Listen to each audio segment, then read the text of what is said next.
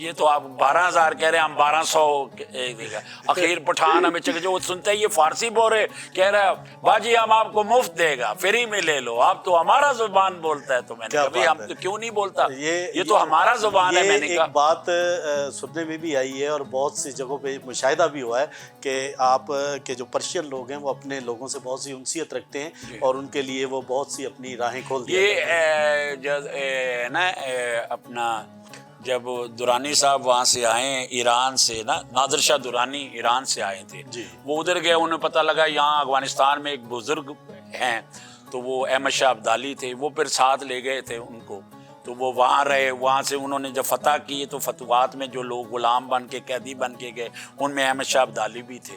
جی بس پھر وہ ان کے نزدیک ہوئے، پھر ان پہ آئی، پھر ان کا ایک وقت آیا، ان کے ایک مرشد تھے، انہوں نے ان کے بارے میں پیشن گوئی کی ہوئی تھی، تو پھر وہ افغانستان کے بادشاہ بنے۔ تو ہماری لڑی اس میں سے ہی آ رہی ہے۔ یہ پرشین بھی جون سی ہے وہیں ہے، اصل زبان پرشین جو ہے ایرانیوں کی ہے، جی بالکل، ایران پرشین بولتے ہیں۔ جب میں دبئی میں شاپنگ کرنے، وہاں سوک گولڈ مارکیٹ ہے دبئی میں، تو جب میں وہاں گیا تو وہاں میں پرشین بول رہا تھا تو وہاں ایرانی تھے بڑے، وہ بڑے خوش ہوئے۔ ہاں تو وہ کہیں شما ایرانی ہستن، میں کہنا میں افغانی ہستوں۔ بہت خوب، ہاں بہت خوب۔ میں کہ ہاں کیونکہ میں نا لینگویج ماں ہستا، میں کہ مادری زبان ہے میری، تو میں وہ کرے، وہ بڑا خوش ہوئے کہ جی آپ وہ بول۔ پھر میرا یہ ہوا ہے کہ میں یہاں ایران امبیسی ہے، تو یہاں کے جو ڈائریکٹر ڈی جی ہیں ان سے میری ملاقات ہوئی ہے، عباس فیموری صاحب، میں نے انہیں پی سی میں دعوت دی تو وہ آئے، اور میں پھر سارے عجب گل، محمد رانا، راحل باری، خرم باری، تو یہ سارے لوگ تھے۔ تو وہ جو ڈی جی ایران کا تھا تو میں اس سے پرشین بول رہا تھا، میں نے اس کی فیملی کو دعوت دی تھی، تو وہ جو ڈی جی تھا عباس فیموری صاحب، تو وہ بڑا مزے سے، یہ مجھے سارے دوست کہہ رہے تھے خان صاحب تسی فارسی کیسی خوبصورت بول دے ہو۔ میں کہ اے تسی دیکھ لو کہ میں فارسی بھی بولنا ہے، میں پنجابی بھی بولنا ہے، میں انگلش بھی بولنا ہوں، میں اردو بھی بولنا ہے۔ اور میرے فادر کی جو زبان تھی، ہی بلانگ ٹو کوہاٹ، تو وہ پشتو بھی بولتے تھے۔ بہت خوب۔ ماں جو ہے وہ پرشین بولتی تھی، ہم نے ماں کو فالو کیا، باپ کی زبان کو فالو نہیں کیا۔ فادر انگلش بولتے تھے، وہ آرمی میں اسی لیے تھے۔ آپ کو ایک ورسٹائل آرٹسٹ کہا جاتا ہے۔ آخر میں اچھی خان صاحب، میں آپ سے یہ کہنا چاہوں گا کہ آپ کے لاکھوں کروڑوں فینز ہیں، تو ان فینز کو آپ گلف نیوز کے پلیٹ فارم سے کیا پیغام دینا چاہیں گے؟ بس میں یہی کہوں گا کہ ہمارے لیے دعا کریں، جو انڈسٹری کی اس وقت پوزیشن ہے، خاص کر لالی ووڈ کی، تو اس کے لیے دعا کریں کہ اللہ تعالیٰ اس کا پھر جو ہے ایک اچھے طریقے سے اس کا ریوائول ہو، یہاں اچھا کام ہو۔ جو ماضی میں ہم نے کر دیا وہ کہ پدر ماں سلطان بود کے میرا باپ بادشاہ تھا، بات ہے کہ ہم کیا ہیں۔ تو ہم نے جو فلم بنا لی، اچھی بنائی بری بنائی، اس کو بھول جائیں، اور آئندہ جو ہے اچھے اسکرپٹ کا انتخاب کریں، اچھے لوگوں کا انتخاب کریں، کوشش کریں کہ ہم آئندہ آنے والے وقت میں اچھے سے اچھا کام کریں۔ پہلے تو اب کراچی ہم پہ آگے ہے تو ہم اس کے برابر کام کریں۔ ایک ٹائم تھا ہم نے ہمسایہ ملک سے کے مقابلے پہ اچھی سے اچھی فلم بنائی ہے اس وقت، ہاں، لیکن پھر آہستہ آہستہ وہ ہمارے آگے نکل گئے، ہم پیچھے رہ گئے۔ اب ہم آپس میں جب شروع ہے، کراچی میں تو اسٹوڈیو بھی ایک ایسٹرن اسٹوڈیو تھا، وہ بند پڑے ہوئے تھے، لیکن آہستہ آہستہ وہ ڈرامہ انڈسٹری جو تھی وہ کنورٹ ہو گئی فلم انڈسٹری میں، وہاں کی رونقیں بحال ہو گئی، وہاں کیونکہ وہاں انویسٹر ہے جی، اور وہاں میں کہ سب سے بڑی بات ہے وہاں ایجوکیشن ہے، وہاں نئی نئی باتیں آ رہی ہیں، جب نئے لوگ آئے ہیں تو نئی سوچ لے کے آئے ہیں، جی، سب سے بڑی بات ہے۔ بالکل، تو وہ ایک ہے، حالانکہ انہیں ابھی فلم کے بارے میں اتنا نہیں پتا ہے جتنا ہمیں پتا ہے، کیونکہ ہمارے یہاں ایکسپیرینس لوگ ہیں، استاد در استاد، شاگرد در شاگرد، ہم اس طرح لڑی ہے۔ پاشا صاحب کی ایک لڑی ہے، پاشا صاحب کے جتنے اسسٹنٹ ہوئے 12 اسسٹنٹ تھے، آگے وہ 12 ڈائریکٹر بنے ہیں، پھر وہ 12 کے آگے 40 جو ان سے اسسٹنٹ جو ہے وہ ڈائریکٹر بنے ہیں۔ یہاں لڑیاں چلتی ہیں۔ اسی طرح ہمارے ڈی پی او صاحب تھے، ہمارے مسعود الرحمان صاحب تھے، اپنا رضا میر صاحب تھے، نبی احمد صاحب تھے، ریاض شاہ صاحب تھے، جی، جعفر شاہ بخاری صاحب تھے۔ تو اس طرح یہ لڑی ہے، میں اس کا شاگرد، آپ میرے شاگرد، تو یہ ایک سلسلہ تھا۔ اب وہ ساری چیزیں ختم ہو گئی ہیں۔ ہم یہ سمجھ لیں کہ آخری ہے، اب جو کام کر رہے تھے سینئر لوگ، میں آخری باقیات ہوں۔ جو ریگولر آرٹسٹ پچھلے 40 سال سے کام کر رہا تھا، میرے ارد گرد، میرے پاس یوسف خان کی تصویر ہے، الیاس کشمیری کی تصویر، میں بیچ میں کھڑا ہوں، آج دونوں نہیں ہیں۔ میری آغا تالش کی، ادیب کی، اور ایک اور کوئی سینئر آرٹسٹ کھڑا ہے، یہ میرے پاس تصویر ہیں، میرے پاس پوری البم ہے، ہزاروں تصویریں، آج میں اکیلا ہوں، وہ نہیں ہے۔ تو یہ اللہ تعالیٰ کا خاص کرم ہے، اس نے مجھے زندگی دی۔ I am 60+ main,